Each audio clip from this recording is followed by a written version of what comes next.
Guys, welcome back to our another video. तो जैसा कि आपको पता है कि हम आगरा में हैं और आगरा के सभी ऐतिहासिक जगहें, आगरा के मॉन्यूमेंट्स को और आगरा की सभी घूमने वाली प्लेसेस को कवर कर रहे हैं। और हमने अपना पहला दिन आगरा में आगरा की आन बान और शान, जिसे द ताज कहा जाता है या 7 वंडर्स ऑफ द वर्ल्ड में से एक है, हमने उस पर बनाया है। तो अगर अभी तक आपने हमारी वीडियो को नहीं देखा है तो ऊपर आपको आई बटन में इस वीडियो का लिंक मिलेगा, आप प्लीज़ सबसे पहले उसे जाके देखें और आपको डिस्क्रिप्शन में भी उस वीडियो का लिंक मिल जाएगा, आप उसको देखें। तो आज हम आ चुके हैं एक और आगरा की नई जगह पे, जहाँ पे हम कवर करेंगे आगरा फोर्ट को या लाल किले को। आज आगे की वीडियो में हम आपको दिखाएंगे। यहाँ पे बहुत सारी जगह है। ये आगरा फोर्ट लगभग 2.5 किलोमीटर में बना हुआ है और इसमें बहुत सारे महल हैं। हर एक महल की डिटेल आपको आगे की वीडियो में देखते रहें। तो प्लीज़ हमारे साथ बने रहें और आगरा फोर्ट को कवर करेंगे। आगरा की एक और खूबसूरत सुबह के साथ हम पहुँचे अपनी दूसरी टूरिस्ट डेस्टिनेशन पे, जो कि यूनेस्को वर्ल्ड हेरिटेज में भी शामिल है। और यहाँ का टिकट प्राइस 50 रुपये है। हमने टिकट काउंटर से लिया था, आप नीचे दिए गए वेबसाइट के लिंक से भी कर सकते हैं। आगरा किला 94 एकड़्स में बना हुआ है और 25% एरिया ही खुला हुआ है टूरिस्ट के लिए और घूमने के लिए। आगरा फोर्ट की बाहरी दीवारें 70 फीट की हैं और यहाँ पे एंटर करने के लिए पहले 4 दरवाजे होते थे, बट अब सिर्फ एक ही दरवाज़ा एक्टिव रहता है, जहाँ से टूरिस्ट आते और जाते हैं, जिसे अमर सिंह गेट के नाम से भी जाना जाता है, जो कि अभी आपके सामने ये रहा। इस दरवाजे के जस्ट आगे एक लोहे का रैम दिया है, बहुत छोटा सा, जिसको रोलर से उठा के या गिरा के बंद करा जाता था और खोला जाता था, ताकि कोई और बाहर से अंदर ना आ सके। ये बहुत ही खूबसूरत है। पहले यहाँ पे 4 दरवाजे होते थे, जैसा मैंने आपको बताया, दिल्ली गेट, लाहौरी गेट और एक खिरजी गेट, जो कि आपका यमुना नदी पे खुलता है।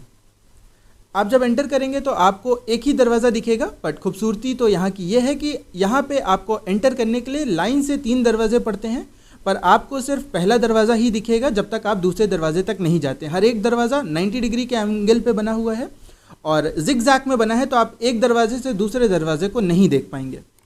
अभी जो एरिया आपके सामने आने वाला है, इसे नौबत खाना भी बोलते हैं। ये नौबत खाना है आपका, जहाँ से लोग वेलकम करते थे, फूल डालते थे। और ये जो एरिया आपको ऊपर झरोके से दिख रहे हैं, इन सभी जगहों पे दासियाँ रहती थी, जो कि राजा का और बाकी लोगों का वेलकम करते थे। यहाँ से तुरही फूकी जाती थी ताकि लोग जो आते थे उनका वेलकम किया जा सके। तो आप जब एंटर करेंगे तो हिस्ट्री और खूबसूरती दोनों आपको बहुत ज़्यादा मिलेगी। आप एंटर करते समय ही कोशिश करें कि आप बाहर से एक गाइड को लेकर आएँ। मेक श्योर कि गाइड सर्टिफाइड हो, क्योंकि यहाँ पे बहुत सारे बिना सर्टिफाइड गाइड भी हैं। तो आपको 200 से 300 के बीच में एक अच्छा गाइड मिल जाएगा, जो कि आपको हर एक हिस्ट्री की डिटेल्स को बताता हुआ चलेगा, जो कि इस वीडियो में शायद हम कंप्लीट ना बता पाएँ। और ये यहाँ का तीसरा गेट है, जिससे हम आगे एंटर करते हैं। एंटर करते ही आपको थोड़ी सी चढ़ाई मिलेगी और ये जो ईंटों से बनी हुई चढ़ाई है, ये स्लोप में बनी हुई है ताकि यहाँ पे फ्रिक्शन रह सके, और इसीलिए इसको ईंटों से बनाया गया है, ताकि जब भी कोई हाथी या घोड़ा राजा का उतरता चढ़ता है तो वो फिसले ना। बाकी का हिस्सा ये कुछ आर्मी के द्वारा 75% एरिया अभी भी कवर्ड है। पहले के ज़माने में भी 75 हिस्सा आपको आर्मी का या सैनिकों का हुआ करता था। आगे बढ़ने के बाद सबसे पहले हम पहुंचते हैं जहांगीरी महल और अंगूरी बाग की तरफ। ये आपकी स्क्रीन के सामने अब खूबसूरत जहांगीर महल है, और इसी के साथ में आपको अकबरी महल भी हुआ करता था, जो कि अब लगभग डिस्ट्रॉयड हो चुका है, आपके सामने है। आगे का हिस्सा मैं आपको दिखाऊंगा। और इसे पहले बंगाली महल भी बोलते थे, अब इसे अलग अलग जाना जाता है। आगे की जो कोठरियाँ दिख रही हैं, ये सैनिकों की हुआ करती थी। और ये जो बीच में आपको एरिया दिख रहा है, टब जैसा है, ये जहांगीर का टब था, बाट टब था, जिसे हौज़े जहांगीर बोला जाता था। आगरा शहर अपने आप में ही एक सेंटर ऑफ अट्रैक्शन रहा है, इसीलिए अकबर ने 1558 में आगरा शहर को अपनी कैपिटल बनाया और यहाँ से ही पूरे भारत पे राज किया। अकबर के हिस्टोरियन अबुल फजल के अनुसार लाल ईंटों का एक महल, जिसे बादलगढ़ नाम से इसे जाना जाता था, 1565 से 73 के बीच में लगभग 4000 मजदूरों के साथ अकबर ने इसे दोबारा से 8 सालों में रीबिल्ड कराया और लाल बालुई पत्थरों से इसे बनवाया, जिसे बरौली धौलपुर राजस्थान से लाया गया था। अब गवर्नमेंट ऑफ इंडिया इसे मेंटेन करती है।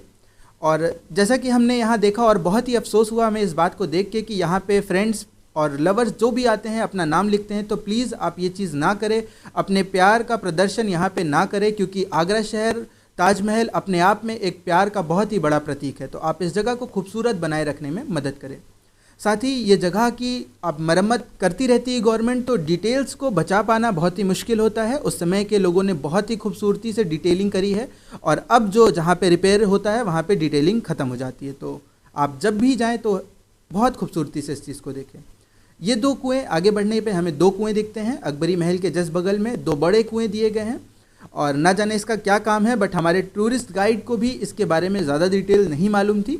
ये 2 बहुत ही बड़े कुएँ हैं और ना जाने कौन सी सुरंगें इससे कहाँ जाती हैं, बट अगर आपको पता है तो कमेंट में ज़रूर लिखें।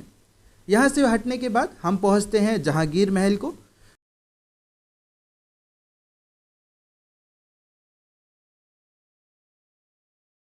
और ये महल जो ऊपर झरोके छोटे छोटे कई सारे दिए हैं, यहाँ पे दासियाँ रहा करती थी जो कि फूल फेंकती थी और नीचे राजा और मंत्री लोग की बैठक हुआ करती थी। इसको पार करने के बाद हम बाहर निकलते हैं और यहाँ से आप ताजमहल का बहुत ही खूबसूरत व्यू को भी देख सकेंगे। अब क्योंकि रेड फोर्ट जो है यहाँ पे कई राजाओं ने राज किया, मुस्लिम प्लस हिंदू, तो इसलिए यहाँ पे जगह जगह पे आपको हिंदू आर्किटेक्चर और मुस्लिम इस्लामिक आर्किटेक्चर दोनों देखने को मिलता है ना?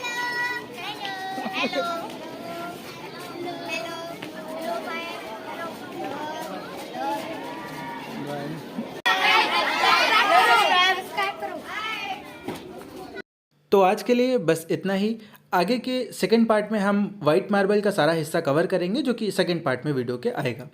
तब तक के लिए इस चैनल को लाइक करें, शेयर करें और सब्सक्राइब करना ना भूलें।